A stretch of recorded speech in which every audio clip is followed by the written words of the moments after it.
We'd like to welcome you back to the Glover Report every Wednesday, 2 to 4 p.m. To my left is Israel Kason. Israel, you got a crab feast coming up. Yes, we do annual fundraiser for Arcade Weekend Crab Feast, pre-Mother's Day Crab Feast.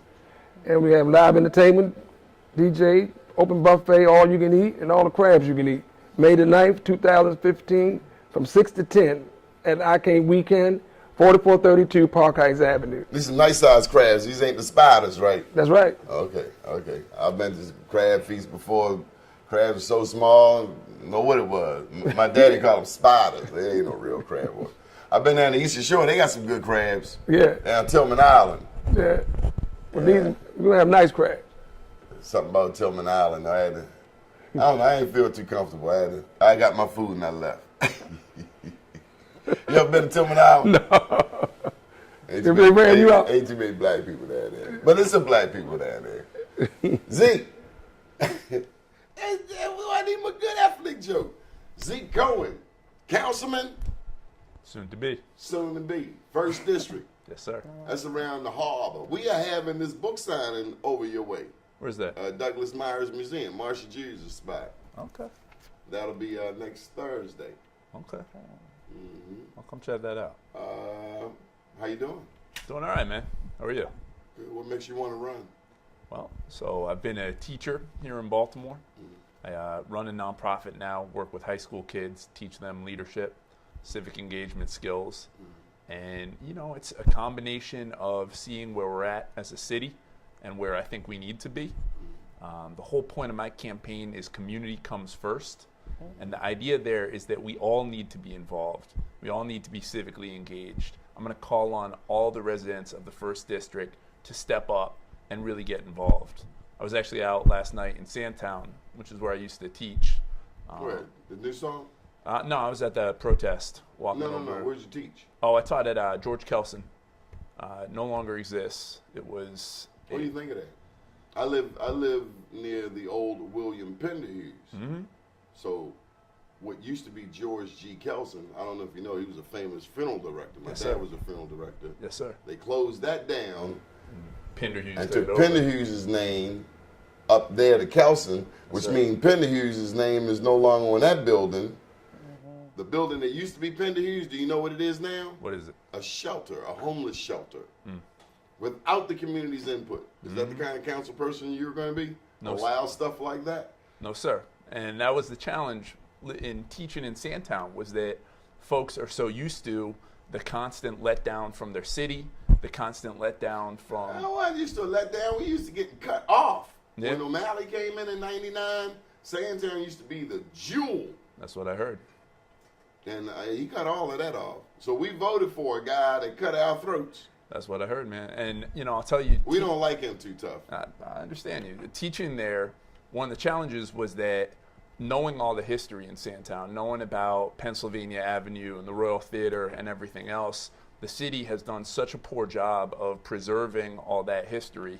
And so when kids grow up in Sandtown now, they don't know about all that. And it's reflected in how they think about their community. And I'll tell you, man, last night was actually the first time First time in about 16 years. when I've seen that part of Baltimore so lit up. Before O'Malley came into office, Sandtown used to have events like that all the time. But that neighborhood did not vote for O'Malley. That was more of a Bell enclave. East Baltimore was more of a Carl Stokes stronghold, and then O'Malley came straight up the middle. Yep. And he got more votes than both Bell and Carl Stokes together. And I'll say this, some of the, you know, when we're thinking about Mr. Gray and all that's going on right now with our police, a lot of that to me has to do with the zero tolerance policing that was employed back in his era. The jacking everybody up, sending everyone to prison. And you see that when you're in Sandtown, Winchester.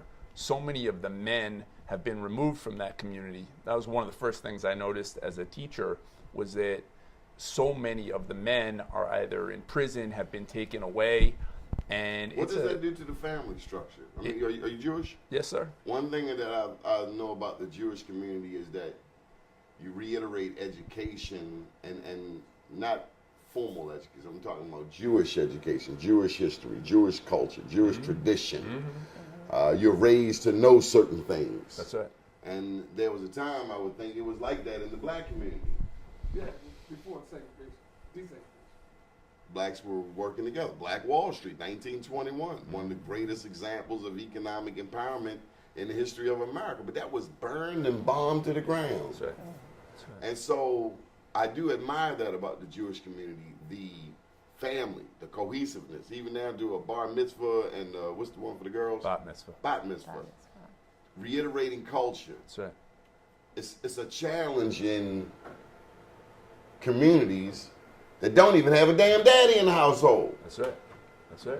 So the young boy is going to be off the hook. Mm-hmm. But what we find is the teachers put the little young boy on Ritalin. Mm-hmm. So now we're creating a new dope fiend. Mm-hmm. Is that okay to say? Putting all these kids on Ritalin, pre-dope training, pre-dope fiend training? Chemical dependency is more politically. But let's pull in this mom here. This lady is actually my sister-in-law. And we're going to talk about something that we've never talked about much. But we know about it all the time. Her son, Dale Graham, my nephew, was killed at the hands of police. How many years now? 7. 7 years. Yes. So what's your take on Freddie Gray? You were out at the rally last night. You came to lend your support. I think that was huge of you. Thank you, Donnie. When I got the news about Freddie, it hurt me as a mother who lost a child, but more because my son, my nephew, and all the neighbors in the neighborhood knew him. I did not know him myself personally, but I knew that everybody knew him. And just to hear police brutality, a life being taken again, it just put me right back into that thought of, wow, you know, they took my son's life. I didn't get any justice. I want this lady to get justice. I'm out here speaking on behalf of all the other mothers against police brutality. I'm here for them, and that's what I'm going to do, and I'm going to keep on doing it. If I never get justice for Dale, I'm going to continue to get justice for someone else if I can. If I can help get the bills changed, the laws changed, I'm there. I'm that person, and I'm the person who wants to make change in Baltimore City, Baltimore, Maryland, and across the nation if I can. That is what I want to do. Did you see unity in the community last night, as Zeke alluded? I saw nothing but love, all unity in the community. I stayed till 11 o'clock last night when the reporters came out after the media had left. And it was awesome. A couple people went to some people and asked them, did they want to go to the store and get something to drink? And looking at these young guys, I was surprised when they didn't want it. I looked at them and I said, they're numb. They were so numb that they didn't care about getting a drink last night or pouring drinks on the ground like they usually do when they say when they lost a loved one, one of their brothers in the community. And they talked to me, they embraced me, they hugged me. In fact, a lot of them asked me for my phone number. They were like, you know, who are you? And I said, I'm a neighbor. I live in this community. My son was killed by police. I said, I'm now an advocate. I speak on behalf of police brutality. And they thanked me, and they took my number, and they were like, are you on Facebook? And I'm like, yeah, I'm on Facebook. And people want to know, can we be friends with one another? And I'm like, sure, why not? I came to Miss Gray's house and talked to her. She invited me in her home because I got a phone call that she wanted to see me. And I was honored that she wanted to see me because there's so many other people she could have asked to come to her house. But you have, I called you about three weeks ago. Maybe you just have that heart that people know when they call you, you're going to be able to look out for this mother who is now in a situation that you've known for 7 years. And that's what I told her. I told her that we have her. I told her that we're here for her. We're sisters. She can call us 24 hours a day. This is what we do. We're there for each other. And I told her, you know, when she's ready, she can meet us if she like. And if she wants us to, we'll come to see her as well. Tonight, I have about 6 mothers coming in town to an engagement that I'm going to be speaking at 6 o'clock tonight at Enon Baptist Church. And that's on police brutality because I feel that we're under a state of an emergency right now. We're losing our children, and we're losing them daily to the hands of the police, and it's not right. And we're not going to accept this. The mothers are not going to continue to accept this. We're going to get together, and we're going to do something about this. Israel, do stressful situations like this cause people to relapse? Yeah. Stress, relapse, and post-acute withdrawal symptoms, they're related. They intensify each other, and if you get distracted from what you're supposed to be doing, that's what relapse is, a distraction from living. That's all relapse is, and so all behaviors will kick in. But the thing about the what's going on today with Gray is it's a method that the police use in every city. And how come there's no transparency? Every day something new come out, like it's just now happening. You know, now they put the word out that he had a switchblade. That's an old word. And, you know, people don't have switchblades no more. You know what I mean? Young boy don't even know the switchblade. No, but they say, and everybody repeating he might have had a pocket knife or something like that. But I doubt if he had a switchblade. But this is part of the plan, and the media plan what right does into that it. make sense? If he were a big time or even a low level drug dealer, he would need a gun, not a blade. But this is part. It ain't played out yet. This is So a they method didn't even that know they that he was use. hustling. This is a method that they know. This is the defense now. The demonizing process. They set up their defense, and they plan it out in the media, and that's why a little bit come out at a time. So they got a plan. See, if you become the councilman, are you going to speak truth to power? Yes. Regardless of who is right or wrong. Black, white, Jew, Gentile, Arab, Muslim. Absolutely. And this is a problem that we're having across the city, even in the neighborhoods where we don't think about it. So I'm seeking to represent Southeast Baltimore.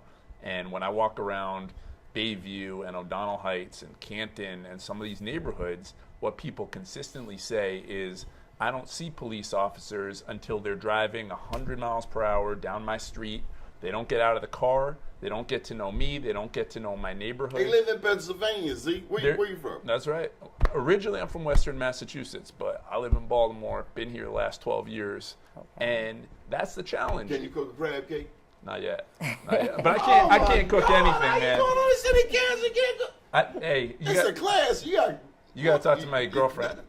Your gotta talk to my girlfriend needs to talk fiance, to brother. Darlene because her family needs some cooking. Is that right? You got to make a caterer. fried crab cake. That's a prerequisite to being on the city council. Well, you talk to my fiance about that, man. You got to put mustard in it and a little bit of mayonnaise. She'll do it up in a little curry sauce. She do it right. No, but you got to come uptown. You got to bring this kid. Okay, so but no. In seriousness, race is the conversation that we seemingly are afraid to have. Yeah, I think that's right. So when I got home last night from the same protest that you were at, it was a friend of mine called me up and said, Zeke, why'd you go do that? Why aren't you should be knocking on doors in Southeast Baltimore. Why are you all the way in Sandtown, Winchester? And this is a good friend of mine, and I had to say to him, look, this is not about Sandtown, this is not about West Baltimore, East Baltimore, this is about one Baltimore. And this whole idea of community comes first doesn't work if we turn our back on Sandtown or Park Heights or any other part of our city that's crying out right now. And I felt it in Sandtown. People are upset. People are frustrated. People are fed up. They will not be voting for Stephanie Rollins Blake in April's election. Not in Sandtown. Not after that last night. I do not think so. Well, one thing about people in Baltimore, they do amazing things on a short-term basis. All they do is keep playing it out until it's forgotten. And this has been Them young boys systemic. last night look like they might be willing to go a step further. I don't know. It looked the same way with Trayvon Martin. It looked the same way with But it hasn't happened in Baltimore. And that's the scary part about this. We're used to seeing it on national television. Now we on national. Now we on national, and it's right around the corner. Yep. It's 2 blocks from me. Yes. What's going to make them change any different? I will answer that. Go ahead. The media. Okay. Twitter, to be more specific, camera phones.